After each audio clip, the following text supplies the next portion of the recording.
Hello everyone, I am going to do a little sit-down video today about overcoming fear of roller skating and mainly fear of falling.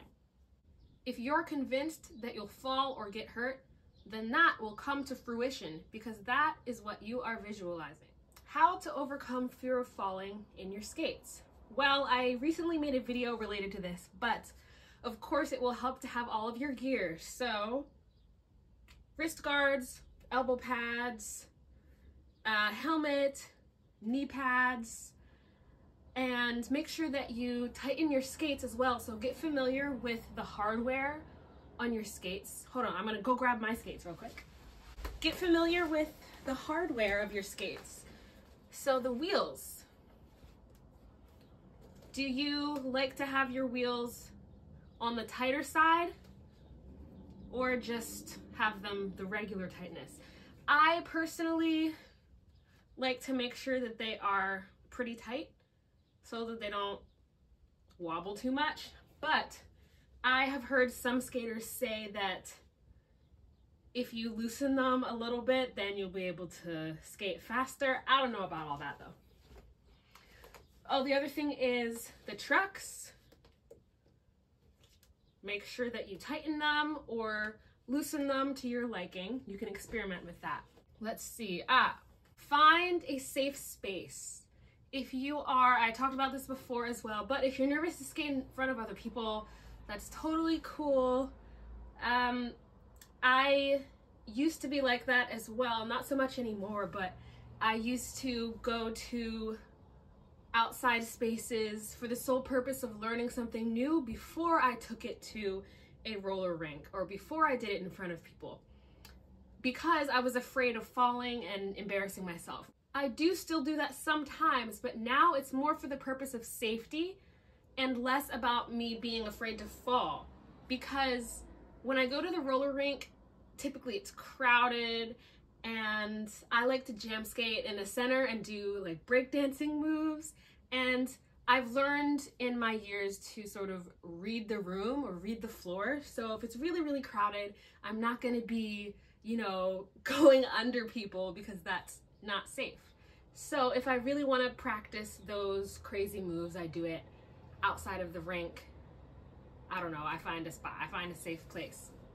Don't get me wrong though, sometimes there is space in the center of a roller rink for people to dance around, but you really have to sort of pick up on the vibe. Like, are there people doing a line dance in the middle? Because if so, that's not your time to be on the floor doing something crazy. The other thing, get a good playlist going, pop in your earbuds, find a friend to skate with as well if you can. All these things are gonna help you. But you know what, at the end of the day, I could tell you like all of these steps to do, but if you seriously have a strong fear of falling, then nothing I'm gonna say is really gonna get you to put your skates on. Nothing I say is really gonna force you to try that new move. The only thing that will help you get over that fear is giving it time and visualizing yourself succeeding. And for some of you, this is going to take some time, especially for those of you who are recovering from a skate-related injury. I have some words here from Tony Hawk, and I'm going to post the link in the description. He has this video where he talks about how he continues to fall and try things over and over again. And I found this video very inspiring, so I sort of transcribed it, but more like paraphrased it. So I just want to read it to y'all. Right, so when asked how he continues to fall and try over and over again, he says, "Because I know it's possible. I'm willing to struggle through the learning process and even change my approach to learning something just to figure out how to do it. I never want to back down from a challenge. At some point, you just tune everything out and you just say, this is it, I'm gonna do it. That's the biggest gauge of should you be doing it or not. For me, it's about approaching things with confidence. If I'm gonna set out to do something, I've already convinced myself that I can do it. that it is possible.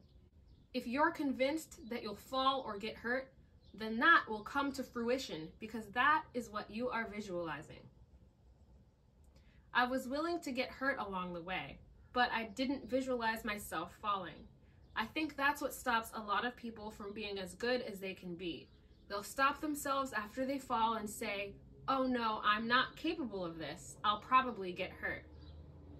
Yeah, I do that for sure. I have my moments. I think we all do. If you approach things with that hesitation, then you're gonna fail. I always approach it like, this is going to work. I'm going to figure this out, even if it takes me hundreds of attempts. That's a lot of attempts.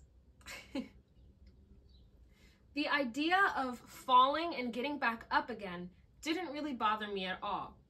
It's the same approach I have to my kids. I don't have kids, but if you have kids, maybe you can relate to this. It's the same approach I have to my kids. I don't care if they're doing something and it's not considered the cool thing. I want them to be happy and enjoy themselves. Don't succumb to peer pressure or adult pressure. Adult pressure is real. Find your voice and what you really enjoy, even if it's something different and not considered cool. If you love doing it, you will thrive in it.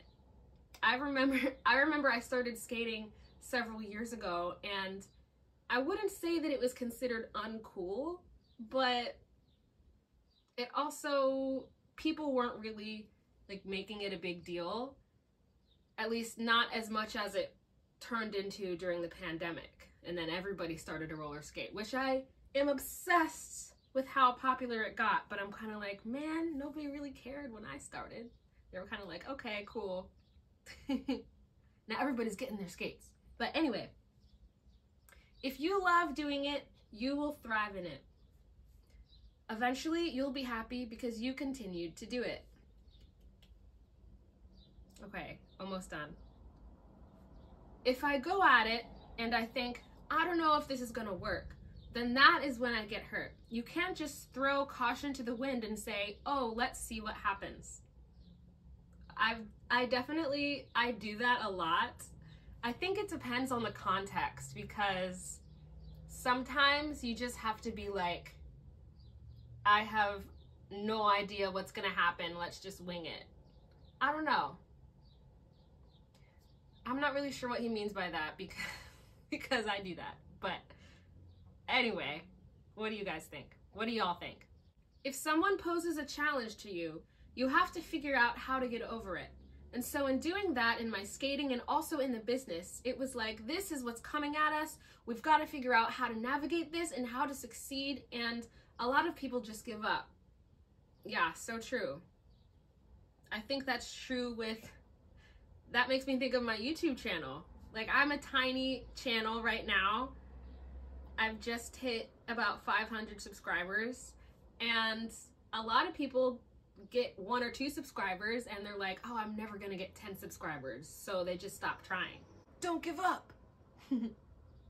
Especially in skating, that's the first sign that someone is going to be successful, is that no matter how far and successful they get, they continue to challenge themselves because they want to improve. They will make it way further than anyone else. Yes, of course, that's that concept of being a lifelong learner. I just love that. I love what he had to say in that video. The only thing I sort of can't really wrap my head around it is he says you shouldn't say, oh, let's just see what happens. I think what he means by that is to be intentional about what you want to happen, about being successful, maybe. But I still kind of just wing it sometimes and get lucky. So there you have it, a couple of thoughts about overcoming fear. I hope that it has brought you some inspiration, and if you are experiencing fear right now and afraid of falling in your skates, just give it some time. Practice visualizing yourself being successful, and you got it. Good luck, everybody.